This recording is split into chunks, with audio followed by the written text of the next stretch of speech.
It's only 1:30 in the afternoon. And just as a reminder, the city attorney for participating remotely. Okay. Say it again? The city attorney for participating remotely. He's working on some deal.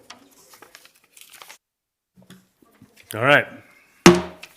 The City Council Budget Study Session and Successor Agency Joint Meeting is now called to order. Why don't we stand to do a Pledge of Allegiance, please? Let's begin. I pledge allegiance to the flag of the United States of America and to the republic for which it stands, one nation, under God, indivisible, with liberty and justice for all. Thank you, everyone. Soon to be celebrating 250 years. Thank you. Do I have a motion to approve the current agenda? Motion approved. Second. Okay, second. All those in favor? Aye. Okay. So, let's start here. I guess we go with the consent calendar first? Or is that correct? Okay, so do I have a motion to approve the consent calendar? So move. Okay. Second. All those in favor? Aye. Aye. Okay, nothing to be pulled. That brings us right to, I believe, our presentation. Mid-cycle budget adjustments to the adopted 25-26 plan, and I believe that's over to you, Kevin, if I'm not mistaken.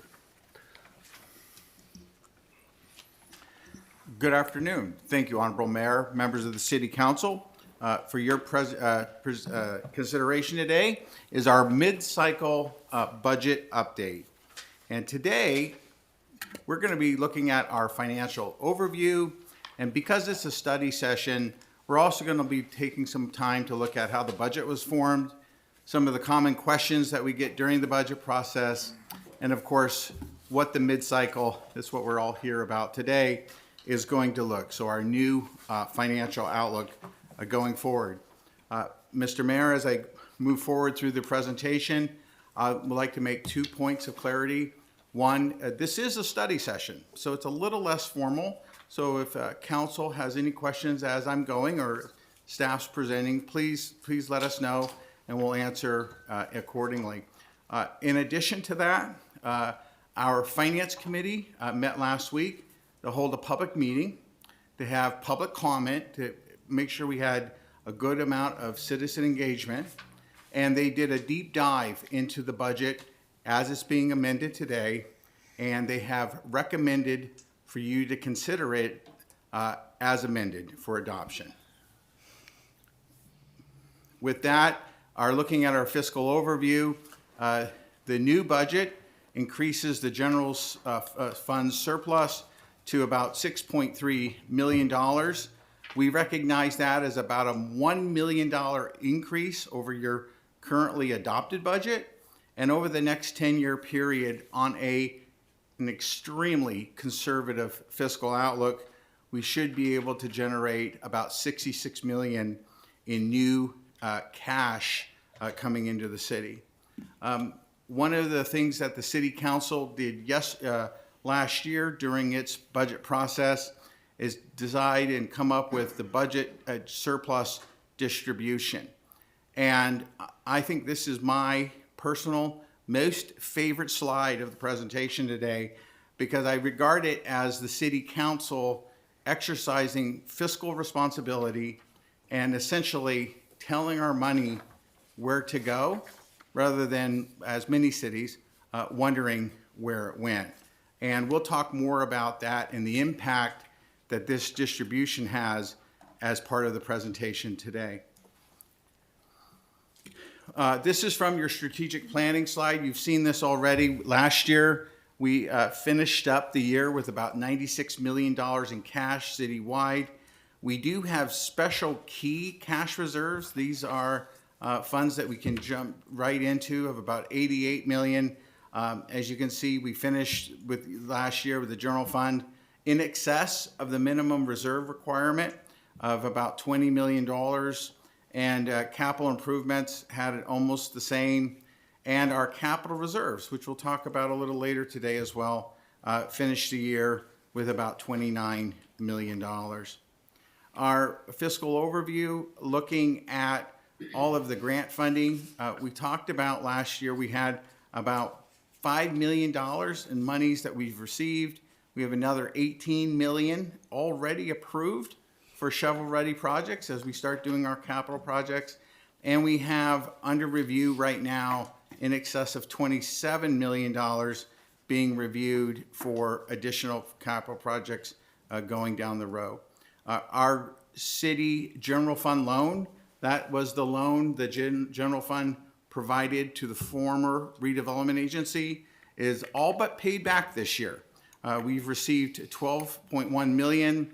Not only did our successor agency, but also the oversight board and now the State Department of Finance approve an additional $3.8 million payment. That payment will arrive in the city in July of 2026, so just a couple of months from now.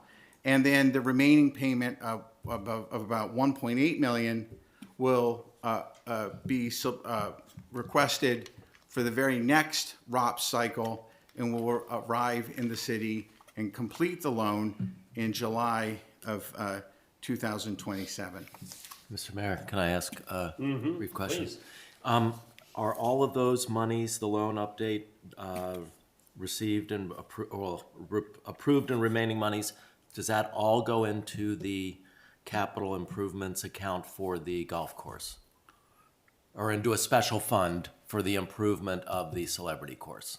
Yes, so to answer your question, Councilmember Whitman, the 3.8 million specifically was designated by the city council to go into the brand new golf capital reserve fund to be able to make improvements such as the celebrity golf course. Okay.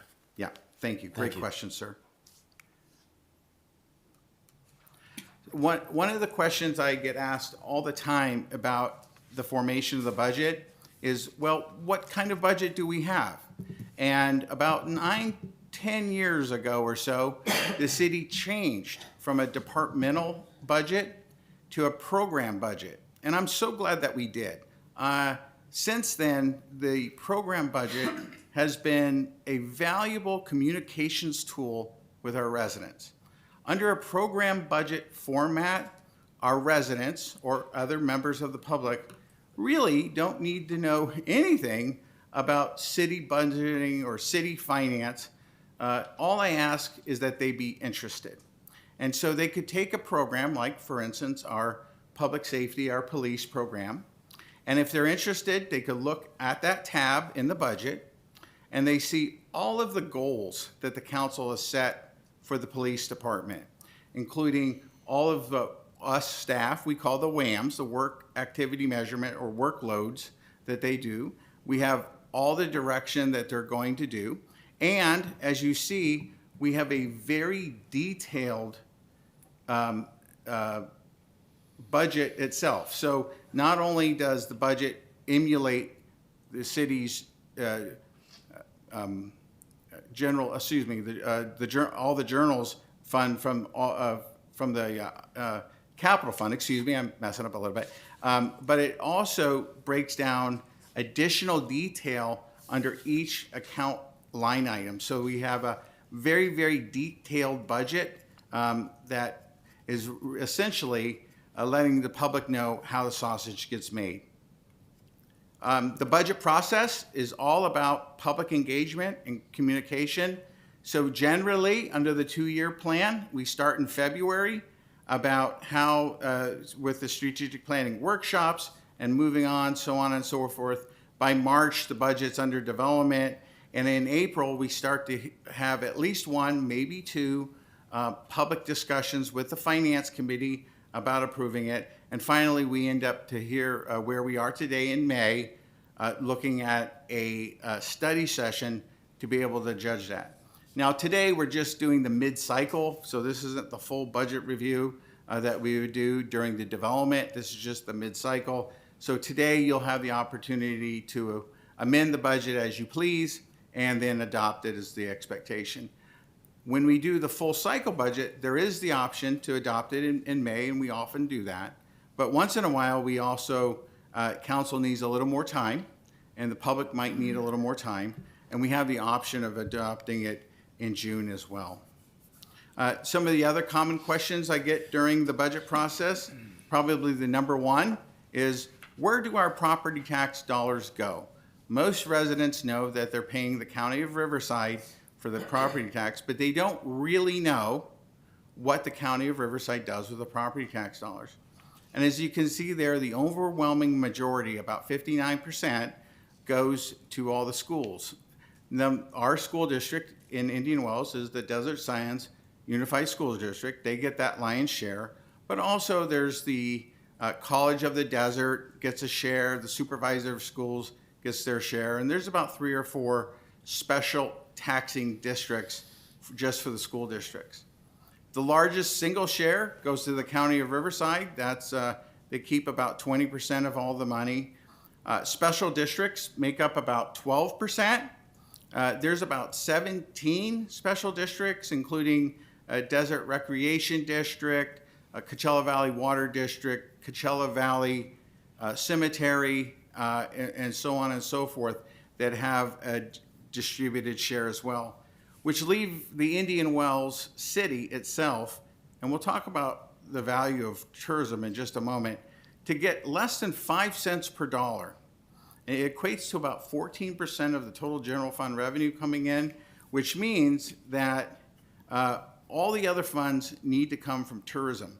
And speaking of which, we have the tennis stadium, and one of the questions I receive is, we know that the tennis stadium generates about $5.8 million a year in admissions tax, but does it really generate any transit occupancy tax? And that's the hotel tax that we get for folks staying in our hotels. And the answer is yes.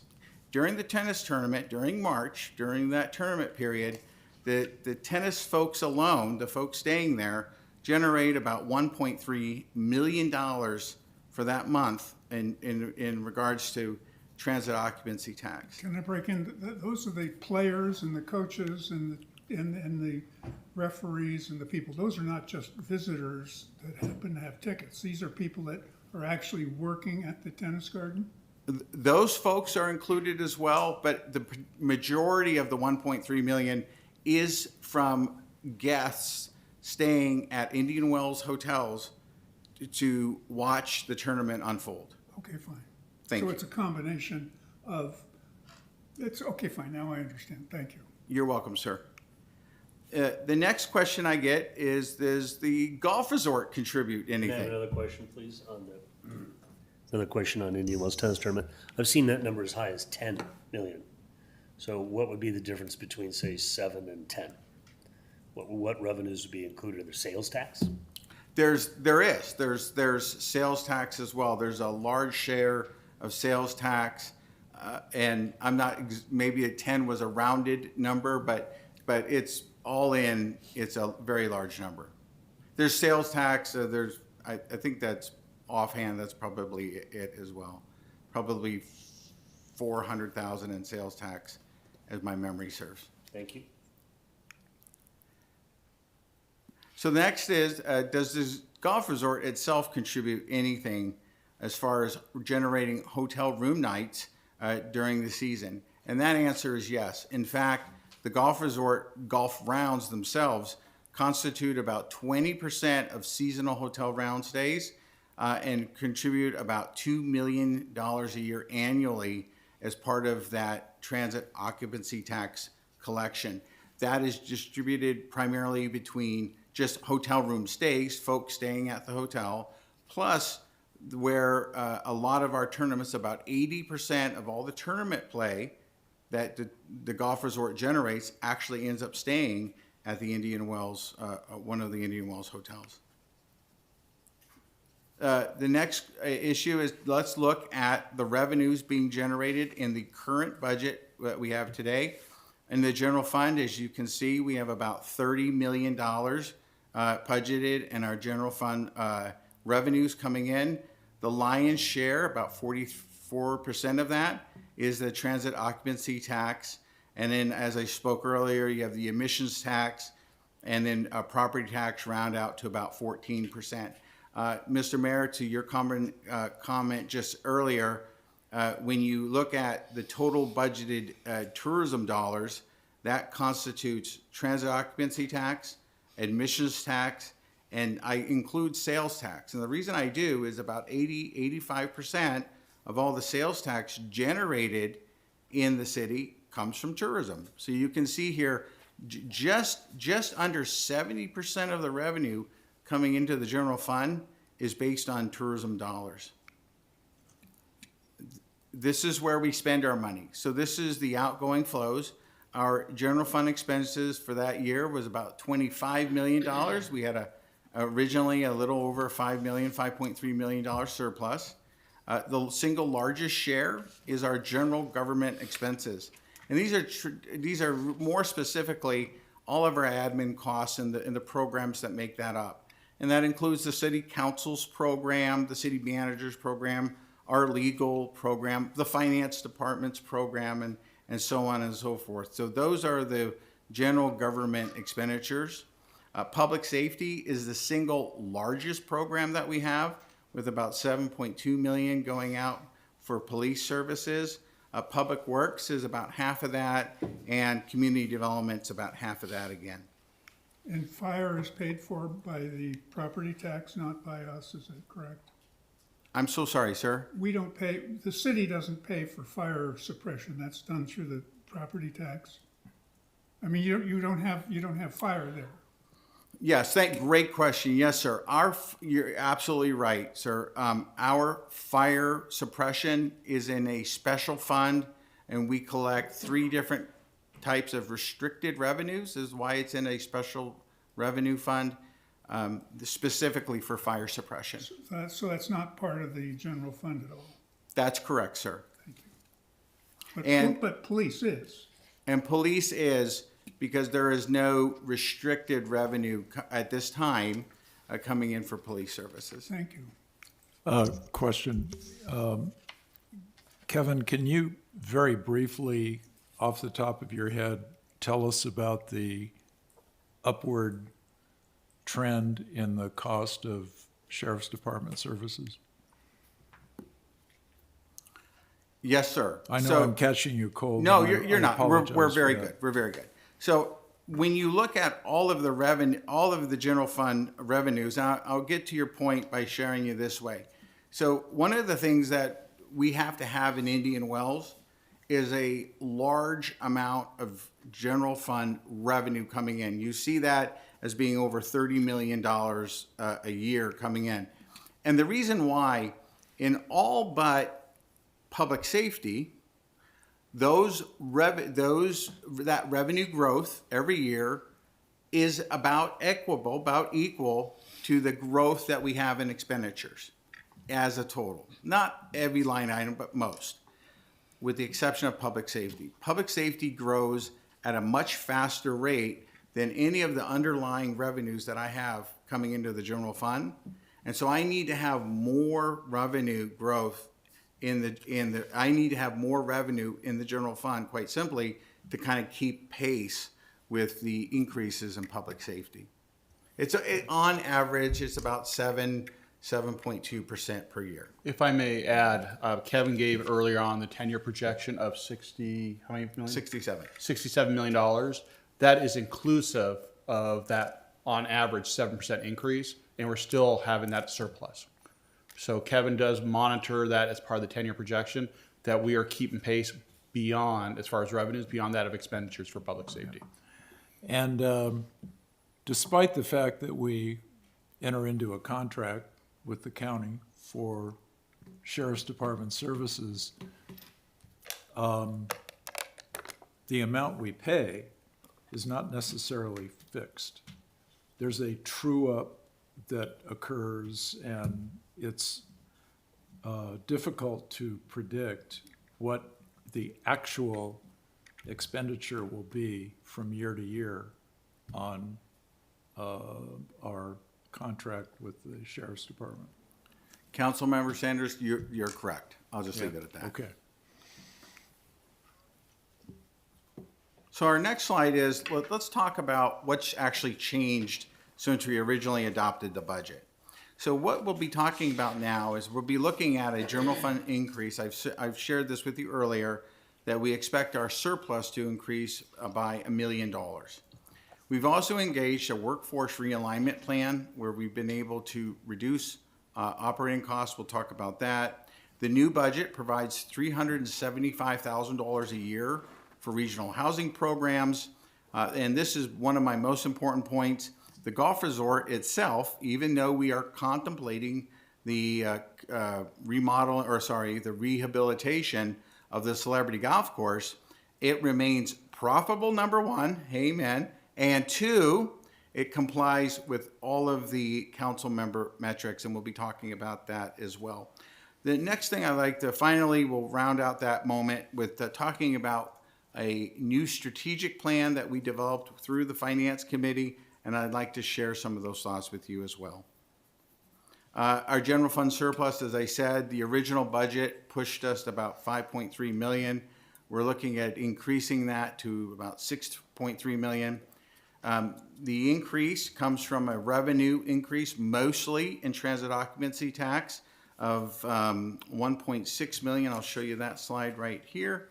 The good news here is looking at all the revenue growth, it's actually already occurred. So one of the things that we've done is we've updated next year's revenue growth based on what we've received through this March.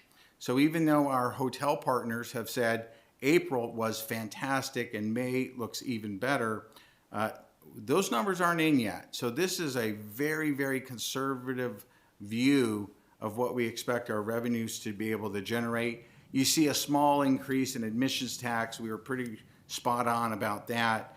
And then a small increase in interest income as well. And that was really for two factors. One, we've had more cash to invest than what we initially anticipated. And while interest rates were high, we were able to, and they still are relatively high, but when they kind of were peaking, we were luckier than we were good. And we've invested in a number of 5-year federal agency securities and treasuries in part of the investment portfolio, and have been able to capture additional interest income as well. Kevin? Mr. Mayor, can I ask? Yeah, please, yeah.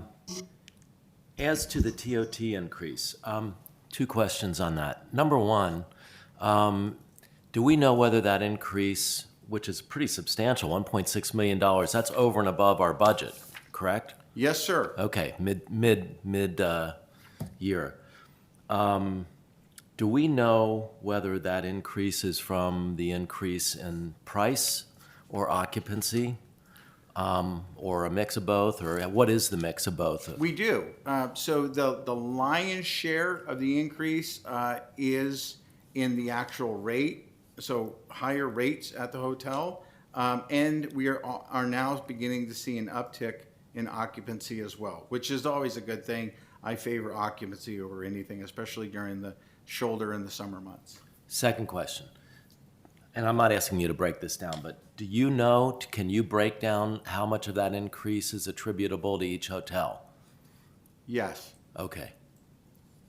All right, maybe we can. However, that's confidential. Yeah, it's I mean, confidential. that's- I'm not asking it- for details. That's nothing that we could ever disclose to No, anybody. no, sir. Yeah. Proprietary. So it's yes, sir, right? I mean, you said no or yes? I know the individual, to answer Councilmember Whitman's question, I know the individual increases by hotel, but Councilmember Reed, to your point, that is strictly confidential and not to be By shared. law. By law. Yes, thank you.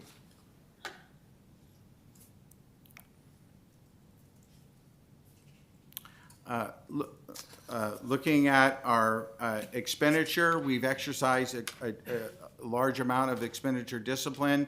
One of the things I talked about a little earlier was the employment realignment. We've been able to reduce this year the workforce by 6% and realign 3 positions. Ultimately, the idea behind doing all of this is to better align staffing with our service demands dictated by our residents. There was, whether it was unattended or attended, about a $500,000 annual reduction going forward as a part of this move. Community housing, as I stated earlier, the city council last year directed staff to develop a program to begin to provide equal payments to the Coachella Valley Rescue Mission, Martha's Kitchen, and CVAG's Housing First program. Those all total $375,000, and then now are safely rooted in your budget as well. The golf resort, we intend to do about $20 million in total revenue this year. Rounds are reduced because of the pending closure of the Celebrity Golf Course to about 70,700, and we are projecting a net operating surplus this year of about $400,000. So the bullet point at the end says it all. We remain self-sustaining with positive operating performance. What's the normal number of rounds per year when both courses are open? Over 80,000 a year is, we've done 82 in the past, but I'll say if an 80,000 would be a normal year as well. Thank you. You're welcome, sir. This is the most important slide for the city council. This is a reconciliation between Troon's proposed budget and the council goals relative to the specific profit centers. These are the amounts of revenue, the percentage of net profit in each of the profit centers that the council has set goals for.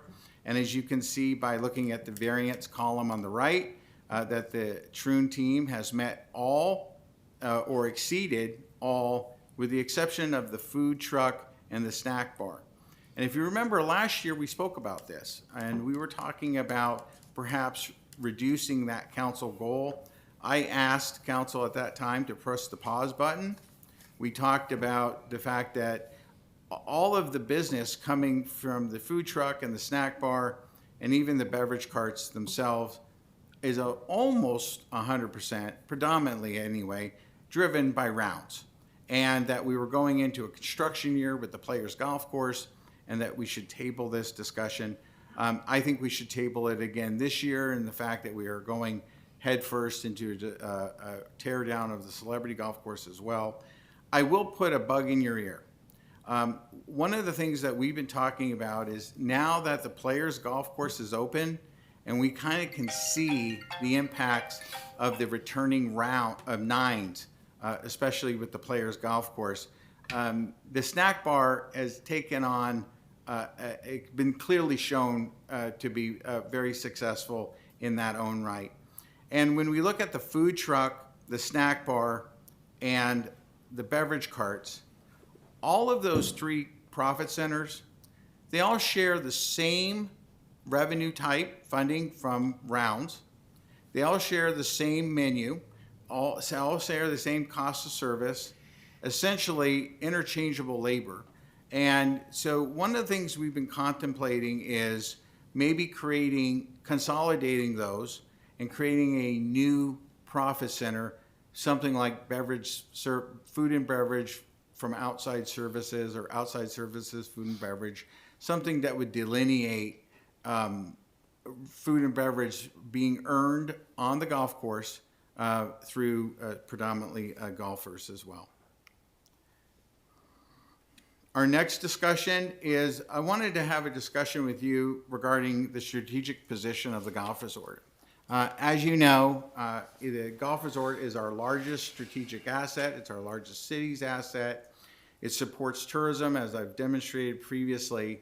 And one of the things that we've seen is, at the end of the day, our Indian Wells residents absolutely love the golf course. They love the food and beverage that we're providing, in the sense that Kestrel has been successful with the residents.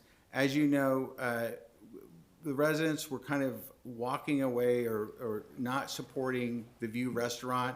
And in those last 2 years of full operation of the View till today, residents have returned almost 30%, 29 last year, or the year before that, and 28 before that. So this has been kind of an idea of driving more residents to Kestrel.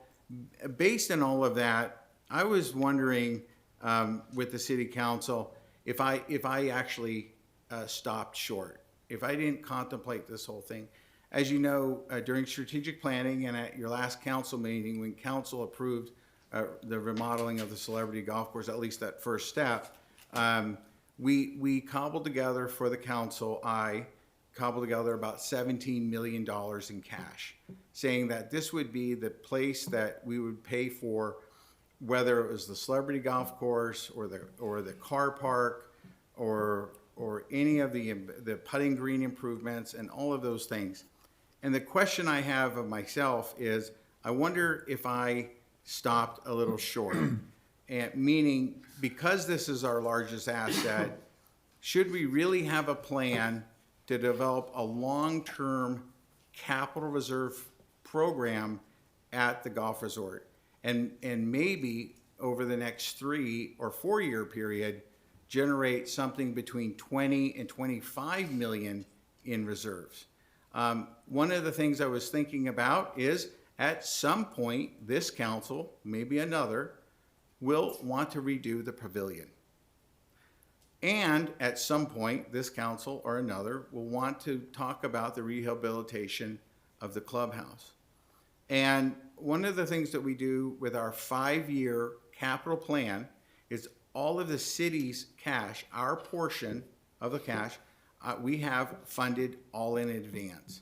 And I'm thinking that it would be a very short step to be able for us to move forward, to be able to provide enough cash in our golf resorts capital fund to be able to fund all of the long-term capital plans that we have, much like we do with the city's capital plan. So I'd like some discussion about that today and trying to move forward with that plan. With that, Can I ask Kevin, please. would the intention of that plan be to take the surpluses from the general fund and divert it over to the golf resort for these funding initiatives? Absolutely. So that would be the primary funding source. But I want you to look at the 2 bullet points that I made at the bottom. And Councilmember Whitman, that's a great question. So as you know, for the last 8 or 10 years, the city has developed a capital reserve plan. We have a very comprehensive policy as part of our capital reserves, that $29 million I spoke of earlier. And out of your budget, we automatically save $2 million a year. Last year, you introduced a surplus distribution policy, which allowed me to transfer 2 additional $1 million, a total of $4 million. We'll probably finish out the year not with 29 million, but closer to $34 million by the time all the interest is calculated. Well, that paints a very different picture, Councilmember Whitman. It puts us in a position now where we're about 4 years away, if you can imagine, from having a fully funded capital reserve plan. That's just amazing to me. The other thing is, the second bullet point talks about what I talked about earlier, which is having all of the capital projects in the city, including the ones being proposed today, to be fully funded before those projects are ever put into place. That the city's cash portion, because there are grants as well that we don't control, but from the city's cash portion, that we have everything in play. So I would like to move forward building a larger golf resort capital reserve without violating bullet points number 2 and 3, so to speak, by maintaining a large capital reserves under the plan you already have in place and maintaining fully funded cash plan as part of your capital. If we can do those 2 things, Councilmember Whitman, I think, to your point, the rest of the money could go to start funding a larger capital reserve. For the golf resort. For the golf resort specifically. And you want to have this discussion later in the council session today or right now? Either way, ideally, if some direction, but you're welcome to contemplate it as well. I've got a lot to do between now and then, and so if you don't, then you're fine. But either way, I would really like a discussion or in some direction at some point in time. Well, I mean, is there really that much to discuss? I mean, it seems almost Yeah. it almost seems like a no-brainer, to use a overused euphemism. Well, I'll just pipe up. Look, there are some immutable facts of life. Number one, golf courses have a finite life. So about every 20 years, you got to spend a bunch of money to bring them back to life, so to speak. Number two, the construction cost index is going to continue to skyrocket. It outstrips inflation almost every year. So things don't get cheaper to build or to rehabilitate, they get more expensive. So for my 2 cents worth, you're on the right track. In terms of your bullet points here, I think you stated it, but I want to state it another way.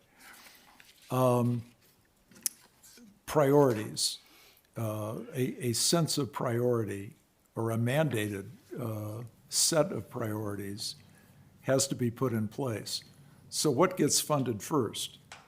The capital reserves for the golf resort, or the the $2 million plus that we're putting away every year into reserves? I mean, something to tell you what to do in case these surpluses start to shrink. Yes, sir. That's my 2 cents worth. And your comment? Yes, please. If I consider that direction, I agree. I think that we maintain our capital reserve policy to take 20% of the surplus from the general fund plus $2 million a year. That seems to be working out brilliantly.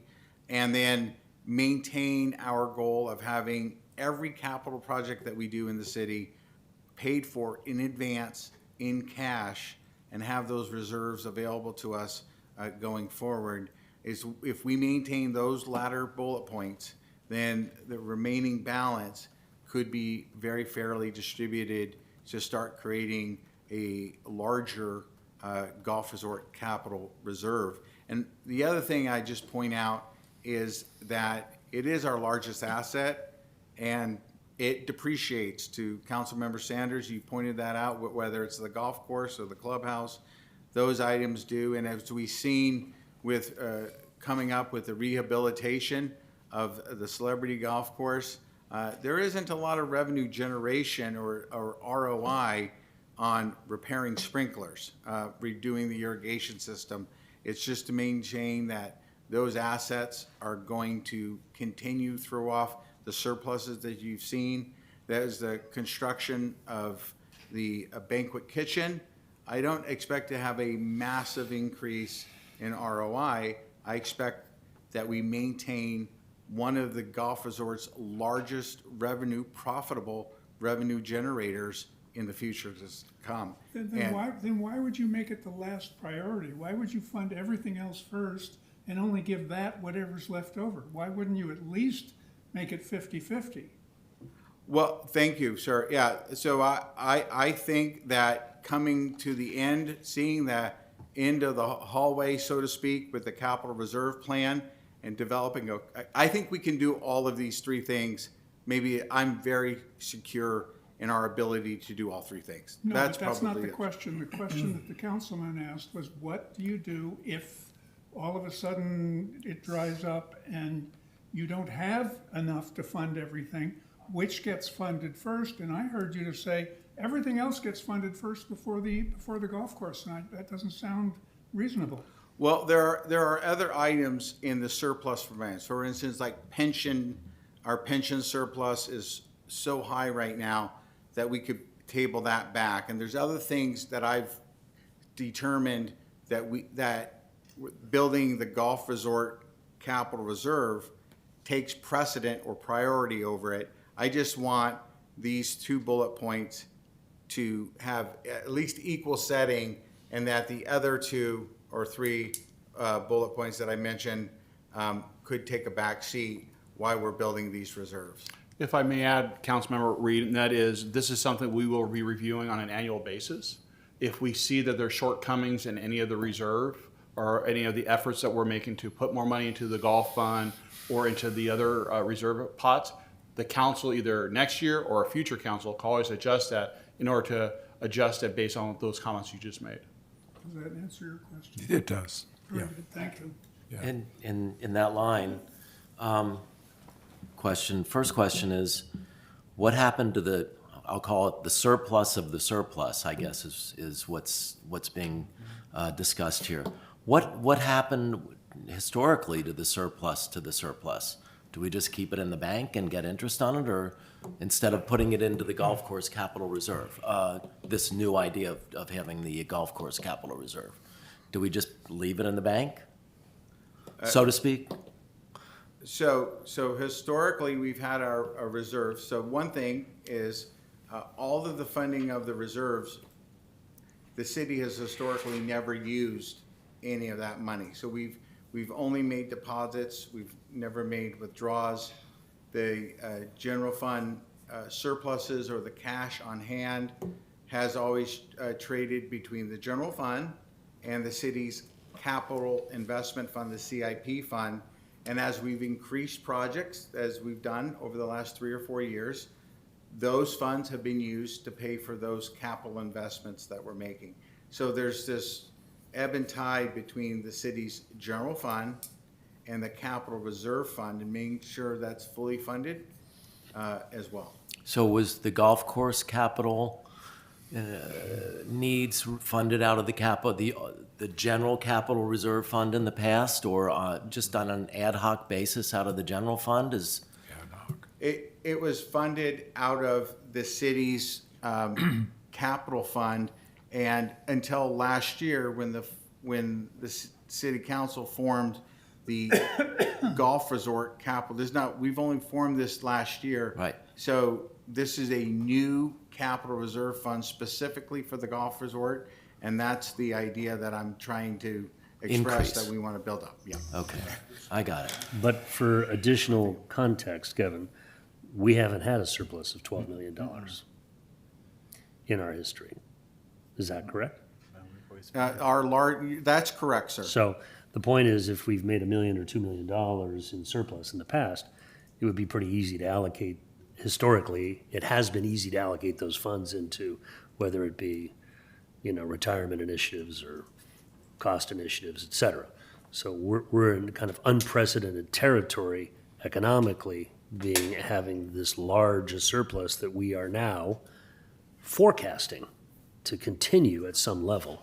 And therefore, we need to now address what we do with those excess funds by potentially creating this golf fund. Well, if I can interject, we haven't had a surplus over the last it wasn't for the last few years in the golf resort. So the surplus is being generated in the golf resort are actually being placed into these golf resort funds as well, or reserves. So having that is also starting to build that up. And now we're seeing opportunities to put in more money that we have in excess or surplus of the surplus to help fund future projects out there. Yeah.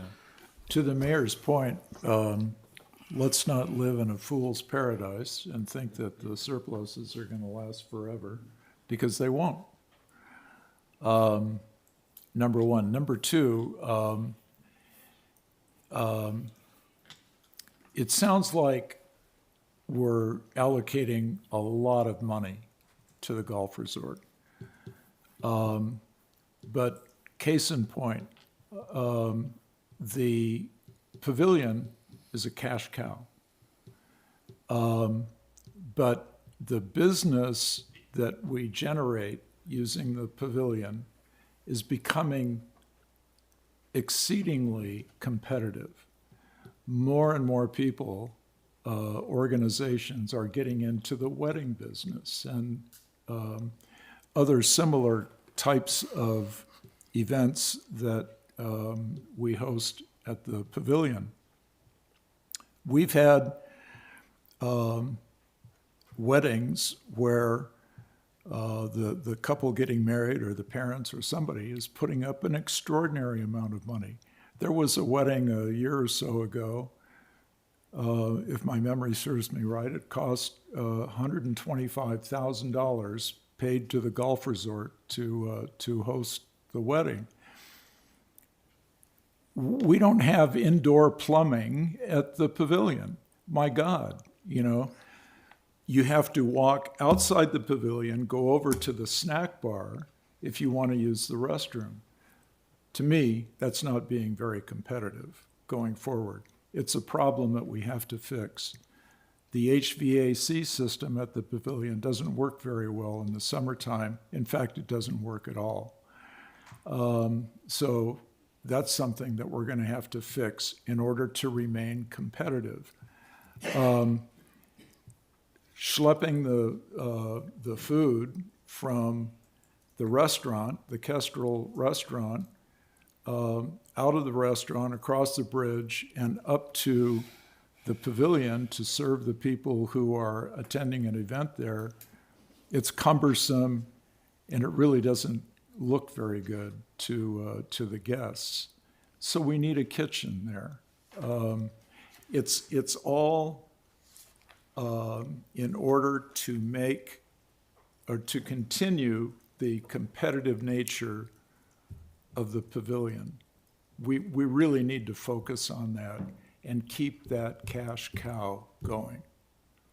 It's not necessarily about ROI, it's about remaining competitive in a very competitive business. Okay, and as to the comment about further discussion or recommendations, for me, it's always challenging to have a conversation about a particular section of the budget when there's so much more to it, including our purchase of land, our building of low-income housing, Right. some very large issues coming down the pipe, which hopefully we'll touch upon today, and then we can potentially evaluate what we want to do with the golf course in that context overall. Thank you, Mr. Mayor. Please proceed. So I think you've actually heard enough from me for now, and I'd like to turn it over to Ms. Purvis, who is going to give us a little overview on the implementation of the solar package and our battery energy storage system. So thank you for that. Good afternoon, Mayor, council members, residents. Dina Purvis, your Public Works Director. I'm going to hijack a few minutes of Kevin's budget discussion to talk about money that we're not going to spend. For those not aware, the city built 3 sites with solar panels and battery storage systems. There's one located here next to City Hall near the maintenance yard, and you'll see that referred to as City Hall in this presentation. There's one located at the Golf Resort Clubhouse. It's being referred to as Clubhouse. And the final one is at the Golf Resort Maintenance Yard, which is on Fred Waring, and that's referred to as either Fred Waring or maintenance. Our consultant was tasked with understanding total savings from these 3 sites with relation to the bills that we received from SoCal Edison. The comparison timeframe is between April 2025 and March 2026. It is worth noting that what we're going to review today is not a full year for the clubhouse, as that system only came online in November of 2025. What we'll be looking at today is a comparison of what we paid during this time period versus what we would have paid without the solar or battery systems, also called business as usual. That's starting with the bottom line of energy bills. The utility has billed us for $475,000 for the 3 sites this year. Without the solar sites, we would have paid about $769,000. You can see that I'm rounding pretty heavily just for ease of communication. The resulting $295,000 in savings is just in the bills, so that's all I'm talking about on this slide here. Broken down by site, the City Hall site saved $87,000 on electricity bills. The clubhouse saved $131,000 in electricity bills, and the Fred Waring Maintenance Yard saved $74,000 in electric bills. The clubhouse, which is our largest site, meaning it has the most panels and the most ability to generate, was only online for 6 months during this review period. I was also asked to kind of review where we started this project from. This is the document. This was the pro forma document that was used during the decision-making process. In energy only, in that little red box there, you'll see that it was projecting about $372,000 in energy savings. It is expected that once we see a full year of all 3 sites in production, we'll exceed those numbers. This is my last slide. Annual savings come from multiple sources. SCE's SGIP program sends us a check for each site for the first 5 years. The total of this year's checks was $395,000. We also see a drop in usage at for each meter when we operate from the batteries instead of the grid. So there are times during the day, the peak times of use during the day, that we operate from the batteries instead of off the grid. And so we don't get charged for those kilowatt hours that we're not using. And we also receive bill credits when we return energy to the grid. So up there in the corner in the little red boxes, and it's not as clear as I would like, but there's actually a negative there that shows credits that we're receiving for returning energy to the grid. Our contract with the solar company also guarantees our solar output that the city's savings are dependent upon. This table shows the month of March 2026, what was guaranteed by the solar company and what was measured at the meter. So looking at the clubhouse, our guarantee is over 84,000 kilowatt hours, and we produced 111. The City Hall site had a blip in operation caused by a tripping breaker, and those parts have been ordered. They haven't been put into use yet. The production is also monitored and reports submitted to us on a monthly basis. So the total savings that the city recognized in the first year from the bill and the rebates was $689,000. So this was just a quick overview for the purposes of the budget study session. If there's any questions, I'm happy to answer them. Otherwise, I will return the floor to the finance director. I want to make sure we're clear on a couple of things while Dina's up there. And that's first and foremost, when the city entered into the agreement for the project, it was a total cost of $9.1 million. Over the last couple of years, the city's been successful in obtaining grant money. You are aware that we had a settlement agreement with SiteLogic to generate additional savings to the project. So the project, at the end of the day, is to have a net cost to the city of $5.1 million. So we were able to save $4 million on the cost to actually implement the solar efficiency project.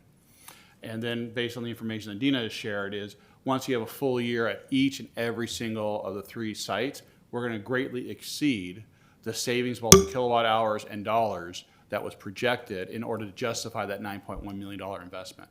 And that's usually a requirement, I think, under state law, that you have to be able to justify that return in order to make that investment. And so we're going to well exceed all of that information, more so because that additional $4 million in savings that was put into the project. Hope that makes sense. Yes, sir. The money we received from the company that screwed up and paid us, what, $1.something million? 1.7. Did that reduce the price of the project, or did that simply reimburse us for the extra energy that we had to pay for because they didn't operate on time? Yes, it was a combination of the loss savings as well as a reduction on the cost of the project. So it was actually a credit to the project as a whole. Yeah.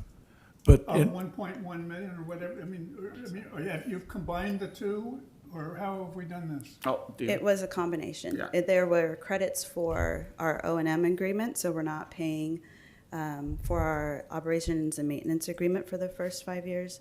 There were credits for change orders for work that was actually done and received by the city that we did not pay for, and there was a monetary credit for energy But not they did received. reimburse us for the extra utility charges that we incurred because they did not perform on time. Is that Correct.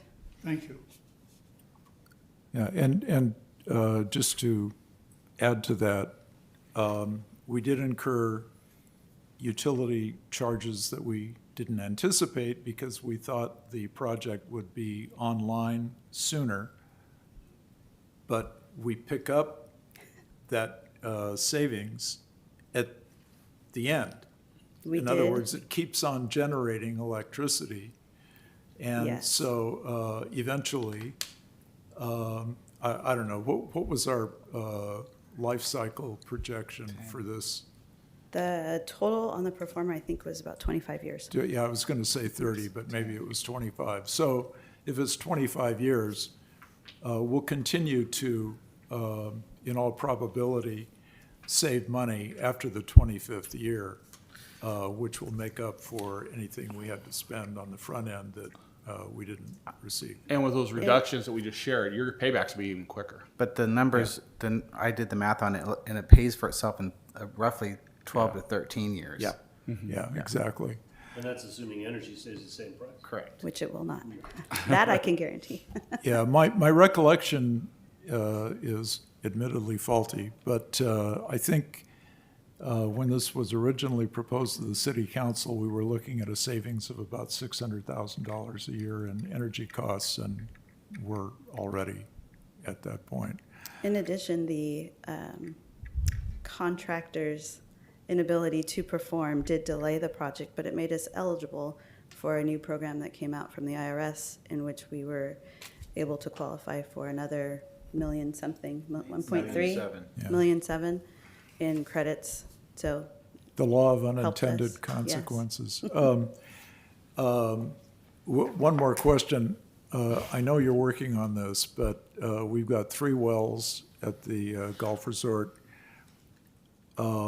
If I had a crystal ball, I would say at some point, we're not going to get Colorado River water anymore. I know you're working on the cost to hook up those wells to the solar system. That's a good thing, indeed. right? Thank you. Any other questions? I have one more question. Is that $1.7 million IRS credit that we received, is that baked into the $4 million savings, Chris, that you were, is that included? It is. Okay, all right. Okay, thank you. We should frame that check if we ever get it. Thank you again, Honorable Mayor, members of the council. We'll conclude with our capital investments for the new year. As you know, at our last meeting, City Council approved an actual expansion of our largest single project, which is the Safer Streets project. Now, that budget is now a $10 million project, which includes the expansion on El Dorado Drive to include a sidewalk program and so on and so forth. The great news I have to share with this is that the city's funding share of 5.2 million remains unchanged. 100% of the increase in the budget is being secured by additional grant funding, now projected at $4.7 million. And in addition to that, we are currently still actively pursuing an additional $3 million in grant funding. We could, in no doubt, finish this project with nearly $8 million in total grant funding, thereby reducing our cash portion and the taxpayer burden as well. I have a question. And what do we have reserved for this project? Our cash portion on hand is 5.2 million. Okay. We have that in place right now. And correct me if I'm wrong, Kevin, but not contemplated in the numbers that you gave us, there were monies that we would have to spend in order to redo the streets that will be incorporated into this $5.2 million project. Absolutely. I don't know the dollar amount. Ms. Purvis might want to come back up, but yes. So we were on El Dorado, Fred Waring, and especially on Cook Street. We were already planning to do an R&R. Are we going to remove and replace? I think on the roadway. I think it was much more than a slurry seal. And I see Well, like Ms. Purvis. Fairway's a third world street at this Each point. street is different, but yes, it was about 3.5 million that we had set aside for Right.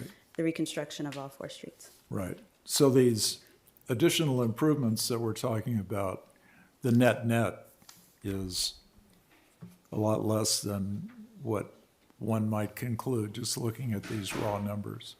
Correct. And again, I want to give credit to the staff for going out there and getting grant money to help offset the costs for not just this, but many projects in the community. Absolutely. Our next is we're showing, or proposing to the council to show some, what I call fiscal discipline with our capital funding. We kind of talked about this at our last meeting. The city's Emergency Operations Center is part of your 5-year CIP. And as it's in, it was originally programmed and contemplated to be 100% or so funded by a grant funding. And so one of the things that we've looked at is the grant funding that we were chasing down kind of evaporated, and we're no longer able to get that funding. So what we'd like to do with the EOC program is not remove it from the CIP by any means, but simply defer it until we can find an opportunity to find additional grant money.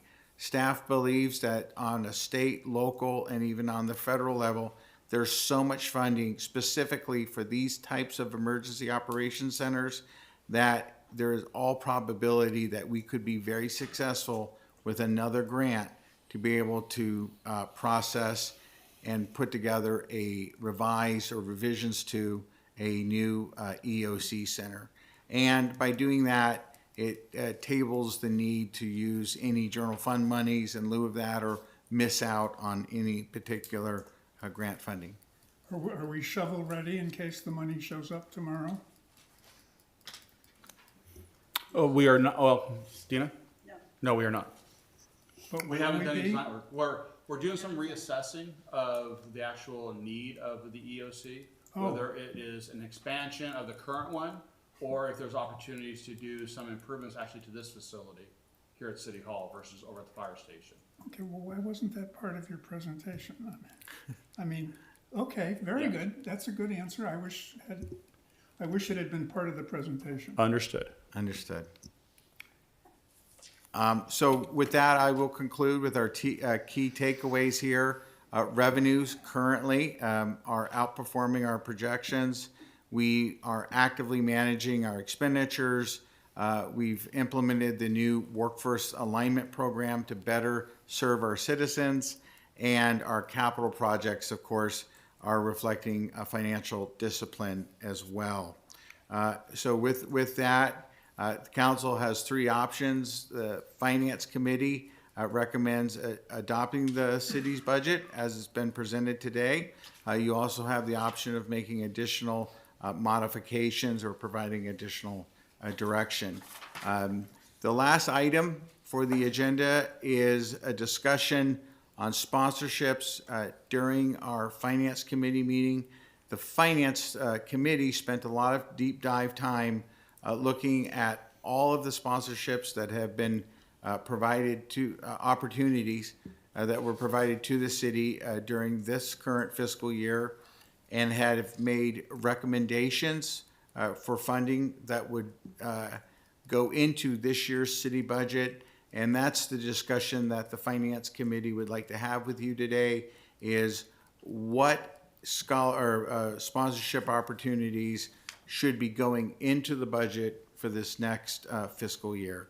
And with that, I'm going to remove the PowerPoint and upload an Excel document which will allow the City Council to have live action regarding making the budget change. So you'll see what dollars are changed and how that comes about.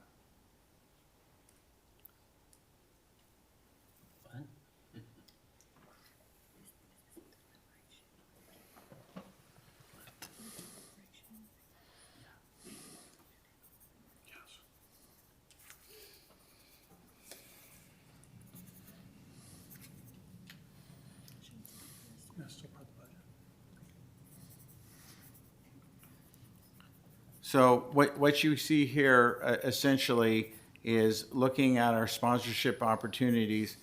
The column in blue was what's come into the city during the fiscal year. The next column over was the city finance committee's recommendation on whether or not they wanted to fund it. And then as part of the budget development amended budget process, they've put together a funding program for the, which is in green, is what they're recommending that we move forward with. And then finally, as far as the kind of the more orange color, this is part of a discussion that we'd like to have with you regarding the approved funding for the year. So the very first funding, as you can see there, is $175,000 for the Firebird sponsorship. And I'm available for any questions as we go through. If you wanted to speak directly with the Finance Committee, you're welcome to do that as well. But staff is looking for the council to have a discussion today on what funding that you would like done, what sponsorships would you like to approve, and what you would like to see in part of the budget. If I may add, with regards to the Firebirds, we still have 1 year left in our current contract with them, and I think that's why the Finance Committee suggested continue that funding, because we are under contract with that. That's actually with the arena, It is, not the Firebirds, right? correct, Acrisure Arena. Okay, so to clarify, so the first line item, Firebirds, means Acrisure? Is- That's the sponsorship, yes, sir. Okay, gotcha. We should probably just punt it then until next year. That would be, I think that's what the Finance Committee Yeah. recommended, because of, Right. yes, sir. We have a contractual obligation we do. through So next then- year. Is that our only contractual obligation? Yes, moving forward, I believe that's correct, because if you go to the next item, the Epson Tour, that partnership ends in 2026, which is the current fiscal year, the 153, but it's talking about for future years, 26 and 27 as well. So they're looking to extend that relationship, and I think the numbers are off. I think the Finance Committee authorized up to $400,000, which is 153 up top and an additional 150 on the bottom. I'll defer that to the Finance Committee, but I think that was what was added at the last second, or part of the meeting, was up to $400,000 for that sponsorship. And I have a separate discussion on that we can do either now or at a later, after we go through Where's the list. other 100,000? It's down below, additional sponsorship considerations. Number 11, Yep. I see that, but that's 150 and 150. I think that they made it a typographical error. That should be 250 down below. Okay. And That's correct, sir. before we dive into the Acrisure Arena issue and these others, I mean, we get requests ad hoc from time to time, some of which are very substantial and unanticipated. The recent Eisenhower Medical Center, $1 million. I mean, you know, that was not forecast in the budget. So while we can go through this and make some decisions, I think we have to be nimble enough to anticipate that there will be asks of us going forward that we're not contemplating right now. We have no idea when and for how much those asks will be. Yeah, and to add to that, we're very fortunate in the last few years to have a surplus, whereas the budget is met and we have $8 million or $10 million in extra cash for the year, which allows us to indulge ourselves in some of these other asks. So putting some of that into a budget I think is a good idea, because we don't know where we're going to stand as the years come. We're fortunate now. I think to your point, to both your point is, for example, I ran into Cindy Burson with the Children's Discovery Museum last week, and they're probably going to put an ask in sometime this fiscal year, right? So we would anticipate something that doesn't mean council is going to fund it, but to your point, we do get these funding requests that aren't on a set schedule, right? Right. How is the sponsorship for the Indian Wells Tennis Garden handled? And why is it not on this sheet? So the host sponsorship is, or the naming rights sponsorship, excuse me, is a sponsorship that's done every 10 years. It has the opportunity to have the city participate for $2.5 million a year. So because it's an every 10 year, it's not part of this budget cycle. So to answer your question, it's not in here because there isn't a contribution in here being paid. Part of the capital reserve plan, we actually do, in addition to capital funding, we save $250,000 a year as part of the budget that actually goes to a special reserve fund to be able to pay for your names right when that option comes up.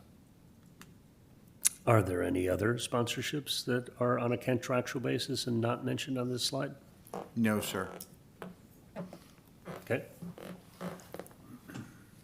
And the sponsorship agreement expires when for Indian Wells Tennis Garden? 2043. 42 or 43. Okay, I can get that date for you, sir. okay. And then, so my understanding is part of the Epson Tour sponsorship, the marketing of the Indian Wells event was to be throughout the course of the season, the road to Indian Wells. Having watched the Golf Channel and read their press releases, that's not mentioned. Is there a comment about that? Have you raised that issue with them about increasing the sponsorship? So they have been providing the marketing that they promised us. They don't have a relationship per se with the Golf Channel where they have coverage of the Epson Tour on it. They have it through social media and YouTube channels, and they are providing the ticket to Indian Wells, which is on their website, on social media, and after every tournament, they are actually highlighting, and it's actually a part of the presentation where the winner of the tournament gets their trophy and a large ticket says you punched your ticket to Indian Wells. To the Epson Tour or the Indian Wells? To Indian Wells. Okay, Yes, it's. I think it's called the Road to Indian Wells. okay, Yes, thank you. you're welcome. Well, I've been thinking a lot about sponsorships recently because after 3.5 years on council, I realized that as a small city, and this has come up recently as well with respect to our representations on boards, and that we don't have continuity, and we actually did some work on some of the boards that we serve in order to have more continuity. Looking at this, I think sponsorships are our way in to more influence, more recognition in the Coachella Valley as a whole. And looking back historically at Indian Wells' participation in sponsorships, historically over the years, up until about the mid-teens, Indian Wells much more handsomely supported a lot of these entities than we do now. And I'm thinking of the McCallum. We had a large contribution. We had a large contribution to the Palm Springs International Film Society. And I don't know other ones, but those two that I'm looking at on the list kind of speak out to me. The Children's Discovery Museum is another example where there was a large Indian Wells contribution to these other entities, even though they're not in Indian Wells per se. Indian Wells residents support those entities by going to that, that's their entertainment, and provide a lot of quality of life to Indian Wells residents. And I think there was a time when our budget was not as flush as it is now. And at that time, I think there was a council or several councils that preceded us that pulled in the belt and stop funding a lot of these entities. And I just think we should consider that as a small city of 5,000 people compared to the growth of Palm Springs, the growth of Indio, the growth of Palm Desert, while we have stayed static.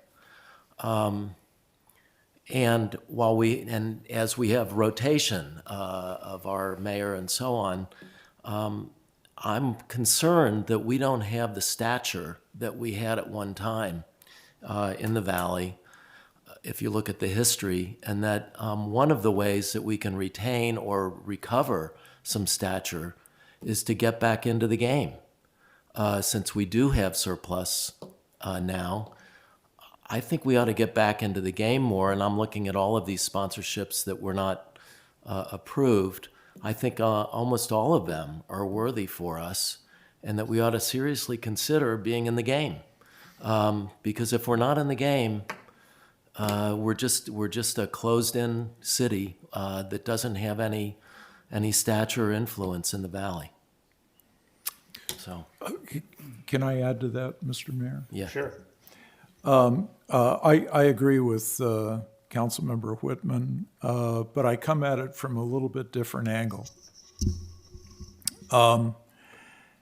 First of all, for some of these donations, contributions, it's the right thing to do.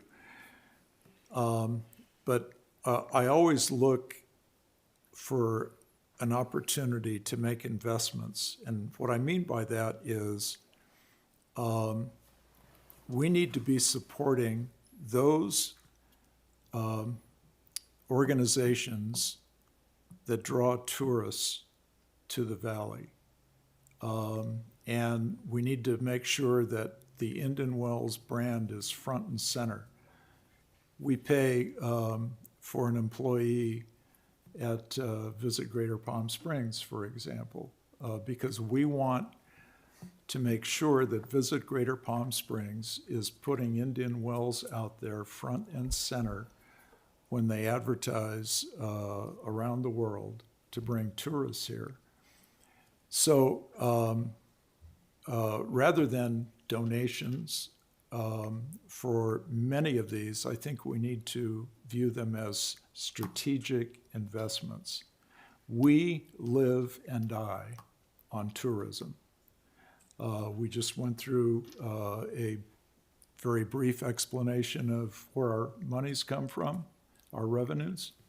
Well, tourists count for most of it. And we need to keep those tourists coming back. And by the way, we need to continue to spend a lot of money on public safety, because when they're here, we want to make sure they feel safe. And the best way to kill the tourist industry is to let the city garner a reputation as not being a safe place. So for me, it's largely about tourism. Oh, sorry. Dana? I just want to make it clear that the Finance Committee is not saying no to items 15 through 27.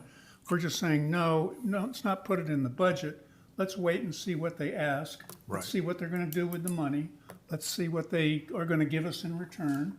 And not in terms of tickets or things like that, because that's silly, but in terms of recognition and helping to put heads in beds, as we say. So we're not saying no under any circumstances. We're just saying no, it's not going to be automatic in the budget. That's all. That's the only difference between 1 through 14 and 15 through 27. Right. Mr. Mayor, if I may, in order to get to any public comment, is there any additional questions on the sponsorship funding that we can answer as a staff? I do have an update on the Epson Tour one, because of the different ones that are on here, I think they're pretty self-explanatory, but the Epson Tour is looking for another 3-year sponsorship. We were successful in negotiating some terms to share with the council tonight if they wish to, or today, or we can bring that back at your June date. The direction of the Finance Committee was to tweak the proposal from the Epson Tour to the point that Mr. Reed just mentioned and Mr. Sanders about putting more heads in beds.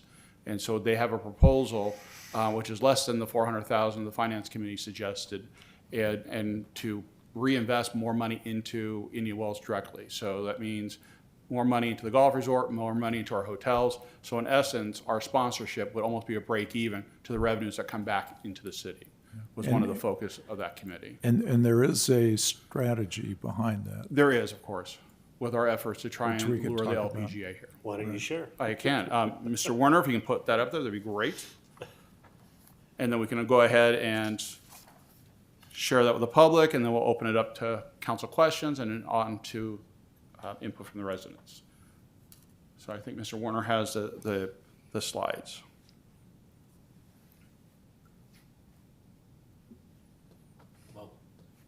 While we're getting the slides up, I just have a question about the sponsorships. We've talked a lot about having special funds for different types of capital needs and so on. Is all of our sponsorship funding on an ad hoc basis, or do we have, or should we have, a dedicated funding source for sponsorships instead of viewing each one on an ad hoc basis? We can still view them in terms of whether it's an ROI or a community benefit or what the marketing's going to be and so on. But since we're creating all of these separate funds for everything, wouldn't it be prudent to also have a separate fund for sponsorships rather than having everyone on an ad hoc basis? Just a thought. All right, so just the slide here, I think everyone's familiar with our friends at the Epson Tour. It's part of the LPGA. We host the Epson Tour Championship, which is the culmination here in Indian Wells of the race for the card, where dreams take shape is the terminology they use. There's a picture there of Nelly Corda on the right, who's currently on the LPGA, doing quite well, of course. And there is notable alumni success stories of the many people, including some folks here locally who are part of the Epson Tour who moved on to the LPGA. We've had the tournament here for 2 years. We're now into our third year. And what we're proposing for the overview is that there's the top 80 players of the Epson Tour race for the card. It's a 72-hole no-cut event. And the tournament concludes on the first Sunday in October or thereabouts. And it's usually based upon the availability of the course. They work very closely with Robin and his team. So here is some of the information about the proposal. Let me get to that part if I could. Just last year's card ceremony where 15 exceptional athletes were achieved their long life goal of earning LPGA cards. I think, correct me, Mr. Mayor, I think that 10 of them got full cards and there was 5 partial cards, if that's correct? Yep. All right, thank you with that. And as we've talked about, as a requirement of the sponsorship is to get an evaluation done of the local impact. And so that's a little bit of the information. They had a direct spend that we could track at the golf resort last year of $300 and almost $20,000. That is the rental fee of the course, that's the F&B and staffing. So that's money that the LPGA actually cut a check to the golf resort. They provided us some additional numbers, and they said that there was an overall economic impact, about $875,000, with about $4.4 million in earned media value that they have from everything from social media, digital impressions of the tournament, as well as the discussion of the road to Indian Wells. Can I just break in? Yes, Those sir. are their estimate. We haven't made any independent judgment as to whether that's accurate. Not of that one, no. We could hire a company like through Visit GPS. No, I understand, Yes. but we didn't do it. I mean, We have not, yes, sir. okay, because let's just be honest, it would be almost impossible that they wouldn't try to pad that. Not them, but everybody. Everybody Certainly. pads it. And I just want to make sure that, well, it's fine. It's not been verified, and we're not saying that that's necessarily accurate. Correct, and part of that overall impact has also been shown to be TOT revenues, because a lot of the players, as well as tournament officials, the Epson sponsors, and others actually stay in Indian Wells as part of their visit here to the tournament. Historically, the tournament has provided us, of course, our name, our logo, incorporated to all tournament information and collateral. We have the Pro-Am teams. We have invitations to meet the pros. We have opportunity for city representatives to speak during the trophy ceremony. These are all existing part of our existing partnership here on this slide. discounts for residents. We have the VIP resident viewing area on hole 18. Year one, if you remember, it was a hot year, and we were scrambling to get shaded. I will give credit to LPGA. They got shade structures out there a little bit, but they did a really good job last year to provide for a nice area. And of course, hospitality passes that are distributed to our residents as well as other media. Then they pick up the weekly social media posts with each Epson Tour winner having punched her ticket to Indian Wells for the Tour Championship, which earned over 1 million impressions and 45,000 interactions in 2025. And if you look at this picture of the young lady on the right, that is her getting her ticket punched to Indian Wells. And so that is something they do each week. Prominent branding displays at all 20 Epson Tour events. So they do recognize Indian Wells at all the other sites when they're on the tour, including T signs, as well as, hey, you're on your way to Indian Wells for the Tour Championship. We have digital ad displays, digital marketing, and then, of course, the economic impact here talks about the pre-qualifying tournament was here actually last year as well over at the Indian Wells Country Club. So that was another added feature they did here. And then I'm going to go on to the new partnership concept, if I may, on the next slide. So the new partnership concept is everything we've mentioned and we've gotten to date. For the additional compensation, the Epson Tour will continue to deliver all the benefits, except they're now looking to enhance promotional and media exposure, to fund new promotional concepts with the goal of maximizing exposure for Indian Wells Golf Resort specifically. So they're looking to do a high quality streaming production of the final 2 rounds of the tournament, spotlighting the players' course to be a global audience, live streaming production of the LPGA Tour Card ceremony from the Golf Resort, which had not happened previously. To the mayor's comment is Golf Channel news crews covering the tournament during the tournament week. That had not occurred in the past. Okay, so that's a new addition. Influencer collaboration, and this is a combination. They're trying to bring LPGA players and or celebrities. They have or celebrities here to Indian Wells, filled during tournament week or at some point during the season, and distribute on Epson Tour YouTube channel post-event, but also that we can use for promotional media. I know I can't use the name of the player, but they have someone who actually spends a lot of time in Indian Wells, that they have an excellent relationship, and she might be a real good nexus of being an Indian Wells part-time resident and a member of the LPGA to come here and do some filming as well. And then enhance season-long integration into Epson Tour social and digital channels. Again, going back to the idea of the winners punching their ticket to Indian Wells. That is already continuing. Item 2 is a new concept as well. And this is the Epson Tour will offer to pay for a 6-night hotel stay during the tournament, which is 6 nights, here in Indian Wells for every single player, so all 80 players, at one of our premium resorts in Indian Wells. They must stay in Indian Wells. So the maximum hotel rate that they generate is around, they believe, is around $350 a night, including taxes and fees. If the rate exceeds $350 a night, the Epson Tour offers players a $2,100 hotel credit for the week. If all those rooms are sold, so that's another about 500 room nights to the city, it would generate over $20,000 in new TOT to the city. All right. And what we've explained to them is that if the players are not staying in Indian Wells, they don't get that credit. And so that portion of the sponsorship would roll over to help offset the cost for the hotel rooms in the following year. And then lastly is a brand new Champions Dinner at the Golf Resort. So there'll be a direct buy for another special event at Kestrel on Saturday of the tournament week, where they invite title sponsors, tournament partners, and other VIPs to an event where they have a direct buy at the Golf Resort. If I skip down to the actual proposal itself, or the dollar amounts, I should say. So they're looking for the 2027 tournament, our sponsorship at $350,000. There's a 5% escalator in just to keep up with hotel rates and other costs for, the host site fee. So in year 28, it'll be $367. In 2029, $385, $875. And going back to what I originally shared with you is the intent is that the direct buy between the hotel rooms and the spend at the golf resort will either meet or exceed the $350,000 level. And that's the intent of that new sponsorship.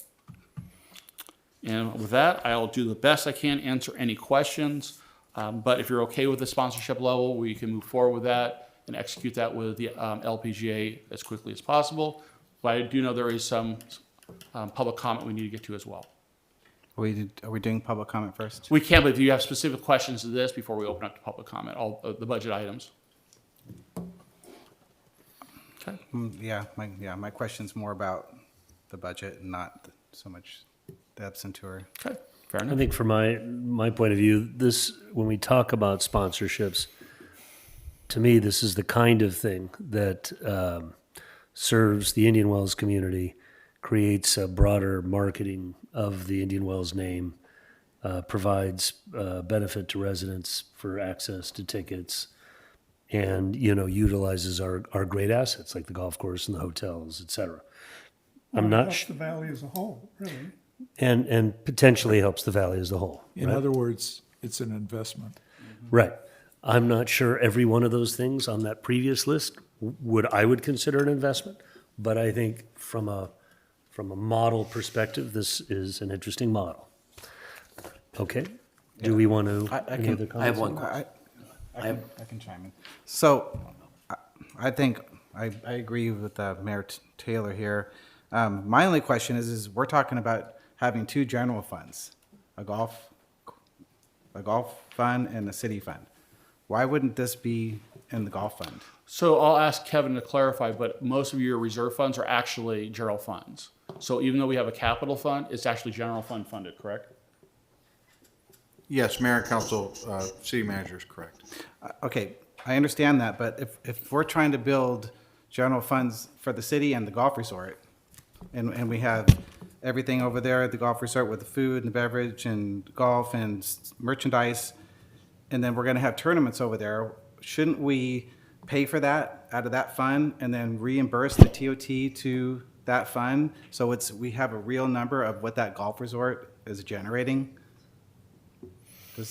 I may be way out there, but it just seems logical to me. No, I think the challenge is that means you would want to look at all sales tax and TOT generated at all hotels throughout the course of the year and trying to make sure that there's a nexus for all those dollars to go back to be a true business model. I think I'm saying that correct. Yeah. Well, okay, that's fine, but if we're building reserves for it, that's a way to build reserves for the golf resort. That's all I'm Fair saying. enough. Yeah. Okay, my question is, on the line item 11, the Epson host sponsorship tour line, we made 250,000, correct? It is, Nick, if you can go back to the Excel sheet, and it actually can be reduced based on the information we received last night. Okay, but is that the same, getting back up to where we were? Nick's going to bring it back up for you. There you go. Okay, so, and then going on to the Epson tour one for 27, 28, and 29. So, yes. Is that the same? Does the 250 become 350 next year? It does, yes, sir. 387? So up above is what has already been budgeted for in the coming fiscal year. Okay? And the additional sponsorships are down below to be put back in, correct? Or some of it? No, that's not the question. My question is number 11 the same as, I'm sorry, sir, if you can put back up the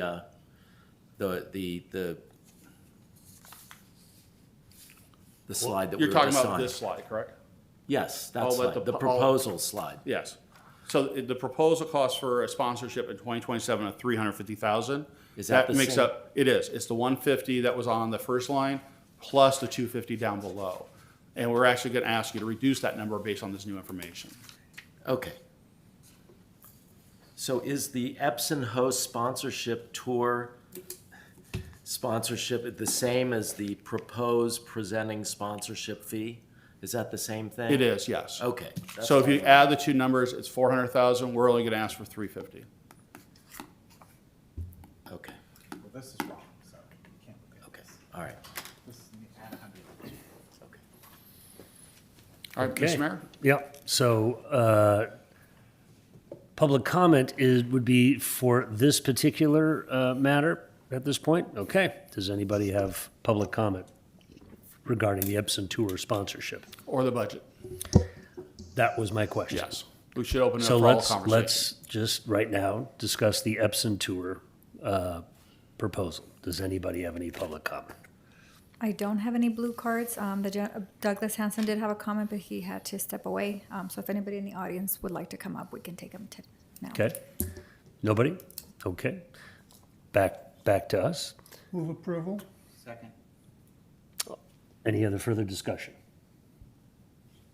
All those in favor? Aye. Aye. Passes. Does anybody have any comments with regard to the budget? I actually am curious about some of these larger macro spends coming up and would like to see them addressed. If not here, if you're not prepared for that, then at our next council meeting regarding, for example, the purchase of acreage. I know we have money reserved for that. That would be one for the eminent domain case that we're in the middle of. We also have, parking planned for development. We've talked about roads here, but there's a smattering of pretty significant expenses over the next few years that I would love to see kind of in context with the recommendation to create a golf fund or the recommendation to, look at larger sponsorships moving forward. Is that something that you can talk about now, or is that something you'd like to talk about at a later date? If you, Mayor and Council, if you want to talk about all of the capital funding as a whole relative to sponsorships and what you've said, it may be better to table that discussion till we get a very clear idea of what you're after.